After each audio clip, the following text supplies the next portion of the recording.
नमस्कार, माझे नाव अमृता दीपक कांबळे आहे. आज मी 2 शब्द बोलणार आहे, ते तुम्ही शांतपणे ऐकून घ्यावी ही माझी नम्र विनंती.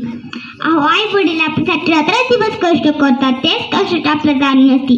आई घरचं कामावरून वावरत जाते, वडील वावरत जाते, तुलाच तळते. कशामुळं आपल्यासाठी ना आपल्यासाठी फीस भर लागते. आई आपल्या 9 महिने पोटात वाढवते.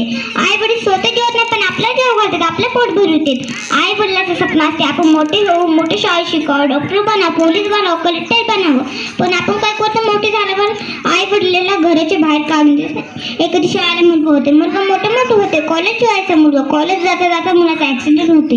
इथे आई वडिलांची धावपळ चालू होती. आई वडील लवकर घरच्या बाहेर येते, गाडीत बसते. वडिलांचे किती फक्त 100 रुपये खिशात, 50 रुपये गाडीतच खर्च झाला. गाडीच्या खाली तर वडील म्हणले, अहो इथून जायला किती किलोमीटर? अहो काका 2 किलोमीटर दाखवणे, 50 रुपये लागेल. वडील म्हणले 50 रुपये कशाला खर्च करायचे?